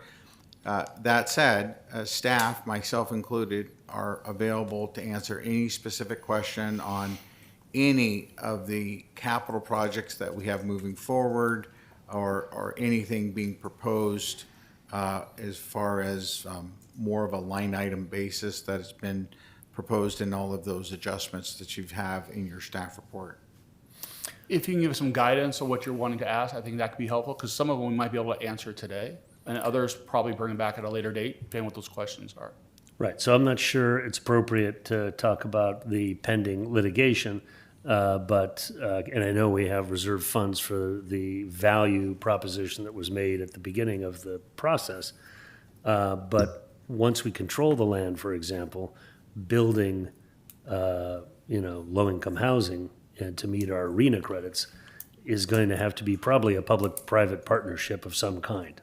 And that can be a very significant number, for example, right? It could be, but it also could be that since the city has the land value, that could be part of the trade with a nonprofit or whomever comes in. It really depends on how you structure that deal. So your thinking is the actual cost to construct would be de minimis, ideally, Perhaps. for the city. Correct. A lot of times what will happen is these nonprofits will come in, they are, because of them having that nonprofit status, qualify for state and federal funding that the city wouldn't be able to acquire for the vertical construction. Yeah. There may be some costs incurred by the city for some of that vertical construction, but also the land value could be worked into there. Permit fees, other fees that the city charges for like impact fees, all of those are ways that an organization can assist in reducing the cost of that project. So it really depends on what is built and the timing of what is built that we can put into that formula. Because do remember, we do have over 12 million on file with the state to acquire that property so Yeah. far. Can I just, for the purpose of informing the audience of Yeah. what we're talking about? Yes. Sorry. I think what we're talking about is we have an eminent domain case over 34 acres on Miles Avenue, which is currently in litigation. And as part of that litigation, we made a deposit of the appraised value as of several years ago. And I think what the mayor is asking about is what would happen, what could possibly happen with respect to expenses to not only purchase Get the deed. yeah, to either both buy it and construct things on it. But I really think it's premature because we're still pending litigation and we don't even know if we're going to get it or what it would cost or anything. It's still up in the air. I don't know, I appreciate the fact that that maybe there are credits and so on, but I just don't know that it's something that we can discuss right now with any Well, and we've already probity. approved, didn't we vote to approve the budget? No. Yes. Yes, the overall budget, the 2-year budget, we're just now Okay, looking so at we can take potentially that down. Well, actually, amending. there has not been a motion to adopt the budget. I did. We did the Epson tour only. It's just Oh, the no, Epson oh, tour. Okay, Yeah, then I just the moved Epson. Yes. adoption of the budget. I didn't Yeah. realize, fine. I move adoption of the budget As presented with the amended. additional sponsorships as listed. amended. Okay. Mayor and council, can we open it up for public comment before we take a vote? Well, I thought she Just said you did. received no public comment. No comments unless the audience again. would Mayor, like to I comment. have a question. So, Todd, we opened the, Yeah, Todd. public comment for both, first the Epson tour, and then we opened it for the budget. There are no comments. Welcome any comments. I think we may be waiting for Mr. Hanson. I missed that. I apologize, That's Mayor. okay, no worries. Are we waiting for Mr. Hanson? He or will no? come back at the next meeting. Okay, the next meeting, not today. Okay, Okay, Mayor. Please. If I may, question. Are we going to address the others that aren't on the funding list? so the recommendation is that those individual sponsorships will come back to us during the course of the year, and Okay. we can address them then. Okay. Okay, And if, as amended, if I can reduce the Epson tour to the total of $350,000. okay. So that would be an amendment to the motion. Okay? Does anybody have any comment on the motion? To approve the amended Has budget? it been seconded? Yes. I have some First, discussion on it, second, yeah. yes, please. I'll second it if I haven't already. I can't I remember. would like to amend the sponsorship to include the Desert Rodeo sponsorship for next year. I believe it was a great success, and we got tremendous public benefit from it from the city, and so I believe that we should include that in our budget for next year as well. I also believe that we should carefully consider whether we should fund the Palm Springs International Film Society. We have a history in Indian Wells of funding that sponsorship for years, and we stopped funding it, but I think to our great detriment. It's one of the most popular and prominent events in the entire Coachella Valley, and we don't have a presence. We don't have a table. We don't have any presence at the film festival, and I don't see any reason why we need to wait on that. I think it speaks for itself. So I would ask to amend it to include the Desert Rodeo sponsorship and the Palm Springs International Film Society as well.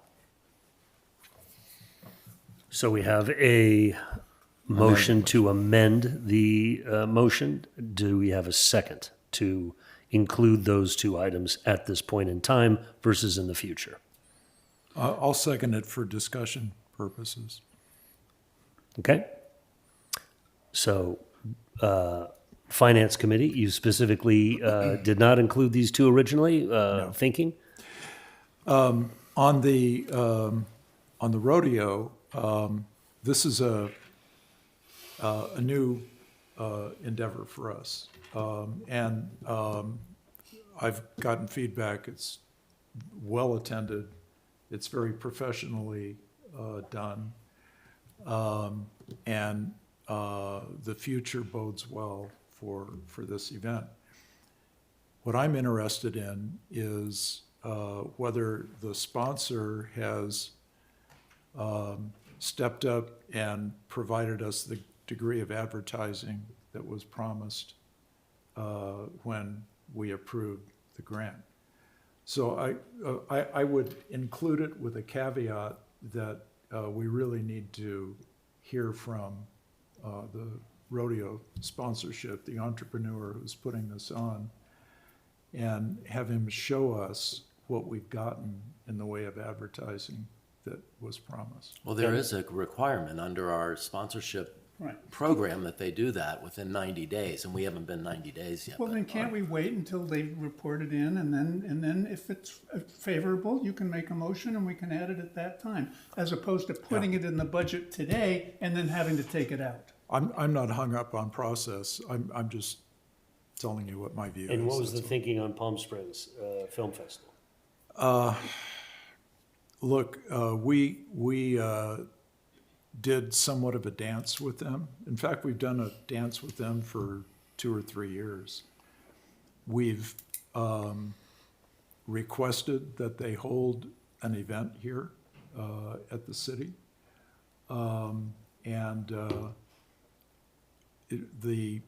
The ask that we made just kind of went into, a black hole in space.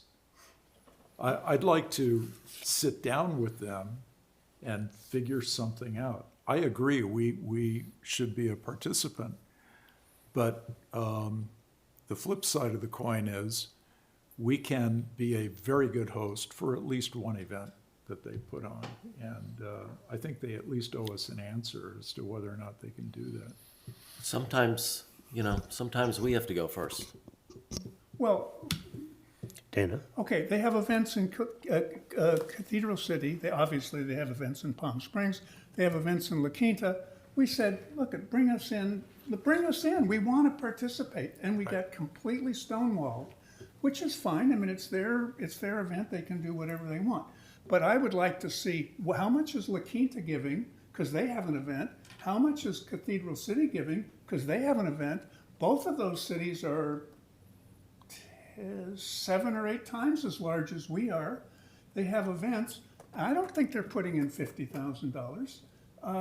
And why should we put in $50,000 when all we do is get stonewalled, and other cities who are presumably not putting in anywhere near that amount of money, I don't know that for a fact, but we should certainly ask, they're getting events and we're not. So, I mean, So, but let me just potentially frame the discussion as, there is a will to consider both of these sponsorships after a negotiation and a will, or after a negotiation and a study on, in the case of the rodeo, the compliance with our agreement, and in the case of Palm Springs, the idea of how to engage Indian Wells. Yes. And that's not only from the Finance Committee, but clearly now we're seeing multiple people on this council seems to have a positive belief that these sponsorships are worthy of serious consideration, subject to a negotiation. So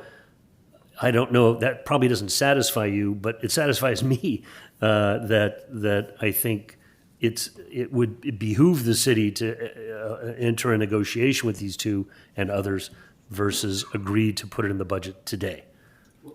Well, could I just ask? Of course, I don't know anything about the stonewalling.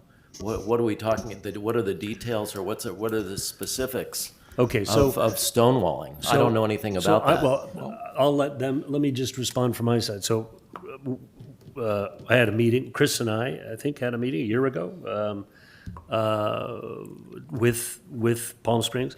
And by the way, they've gone through some changes, right? Their founder died this past year. They have a new, senior sponsor. So they perhaps weren't in the best place to make significant changes to how they've conducted the Palm Springs Film Festival to accommodate us. What we've been told is that this year they will be able to address that and more, potentially even with regard to the organization of the Palm Springs Film Festival, board members, et cetera, et cetera. And so I think, that's from my personal experience. You may have other additional experiences, but I think, yes, they want us involved. Yes, we'd like to be involved, but we'd love, I think, consistent with our overall theme here, to figure out how to involve Indian Wells beyond just a check writing. Okay, so the second question is, I don't know about the events in Cathedral City or La Quinta. I assume it's that they have films in their theaters. We don't have a movie And/or theater. dinners, yeah. Oh, they do have Yeah. dinner? Okay, okay, Yeah.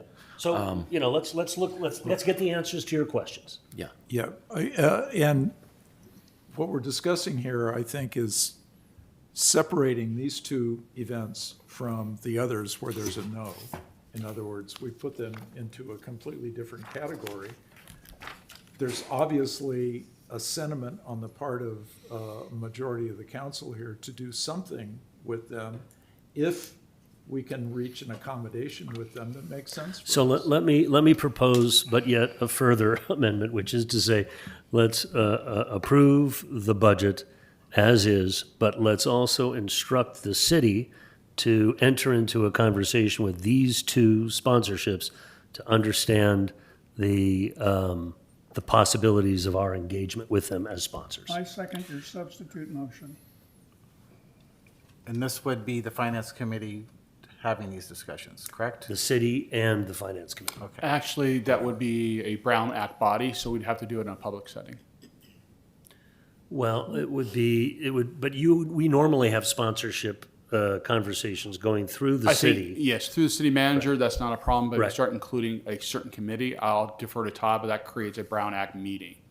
Yeah. it Unless would- you have one representative from the committee. Well, why don't we instruct the staff to do it then? That's my recommendation. Yes, That's my it's up to- stated, it's up to the that's my council's direction. stated motion. Perfect. Okay? There. So, well, I think we have a first and a second.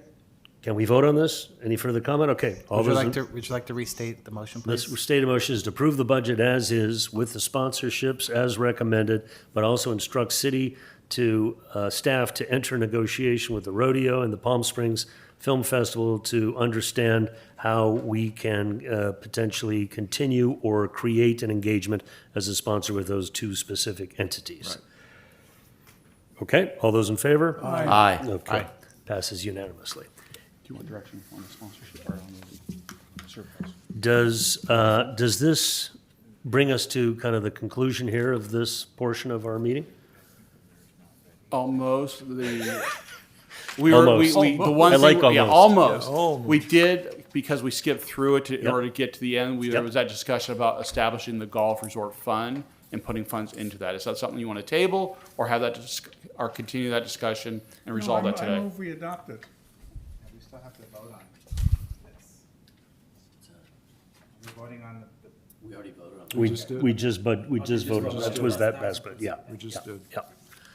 Can I ask, I mean, on the golf resort thing, the question I would have is what exactly are you proposing? How much money per year, or what is the proposal? Right now, staff has direction, and we've accomplished creating essentially $17 million in identified funding for our new capital reserve fund that's in the golf fund. And that 17 million is specifically earmarked for future projects, which would include the celebrity golf course, the putting green, the car park, the pavilion expansion work as well, relative to the kitchen. My discussion that I wanted to have with the council was I being short-sighted in that proposal? And to the extent that the council in future years wanted to expand that, should we have an opportunity to increase the funding from the 17 million council's already approved to something more, whether it's 20 or 25? Because again, as I pointed out in the presentation, this council or a future council will want to do work at the pavilion, will want to rehab the clubhouse. It's now more than 20 years old, and those kinds of things are expected. And is the annual amount of contribution to this fund at your discretion? I guess is the kind of overall questions you're getting from council here is how, if there's a surplus of $1 million, does a portion of that get allocated?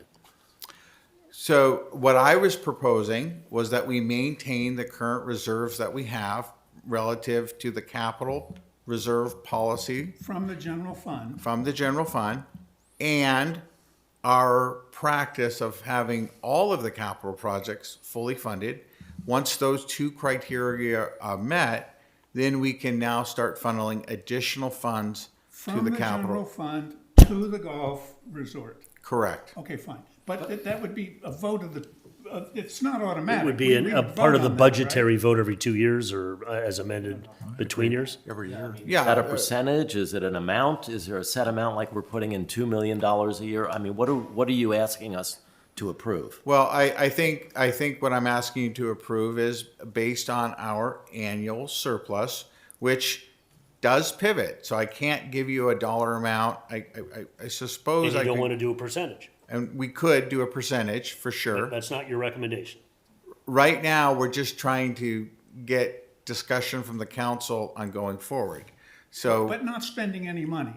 You just want to set up the account. I'm doing the opposite. I'm actually reserving more money. So No, but that's what he means. In other words, what you're asking for is to establish a reserve for future fulfillment without making any recommendation this time that we're going to put $1 in there, $1 million in there, or Of general fund money. of general fund money. I don't think so. I think what he's asking is for additional. additional. I think what you're asking for is additional money You asking in for? addition to what we, No, no? no, you're not today. You're not asking for no, any no, money yeah, today. no additional funds. And getting a sense if the council would like to get some semblance of order here or be able to agree to a number. I think staff would be very comfortable with doing 40% of what the reserve is, with the idea that the first two criteria that I've established would be put in place. One, we maintain a fully funded cash. No, we understand that. You don't okay. have to keep repeating it. So fine. Yeah, Kevin. So if it makes the council feel at ease to allocate specifically 40% of the general fund reserve until we reach $25 million, then so be it. That's something that would All right. Now that- push us. 40% of the general fund reserve every year would go into the golf resort capital reserve fund. Is that what you're suggesting? Yes, Okay. Until fully funded. Yeah. until we reach a number designated by the council. So if it's 25 million, we hit it and then we come Okay, back. so can I make a recommendation? Can we put on the June agenda your specific recommendation with Exactly. specific numbers attached to it so that we can actually have a motion at that time? Agreed. Thank How you. did you come up with 40% at 3:30? We've been discussing this for 2 hours and you've never said that until just now. Well, Okay, so, but understood. Thank you for your comment. Can we all agree? So let me also add to the future agenda, along with this discussion, I would like to add three things to the agenda next month, including all golf related. One is this reserve fund. 2 is a potential cost of living increase to golf fees. 3 is the increase in the annual fee to potentially include the city tournament. 4 is a 7 p.m. tee time reservation time, so adding a half day prior to the current 8 a.m. contemplated reserve tee time. That's been the recommendation of many citizens and the golf committee that we look at 7 p.m. time the night before. And if those things can be added for discussion to the agenda, that would be great. And in regard to the $25 million cap, I think there shouldn't be a cap because in 20 years it's going to go by and we're going to have to remodel these golf courses again. We may not be here, but that money should be there if we want to fully fund the golf course on its own. So that should be part of the discussion as well. Okay, so are we okay with the agenda items as requested? Do we need a motion for that, Todd? Yes, okay, so let's, So move. so move. Any other discussion?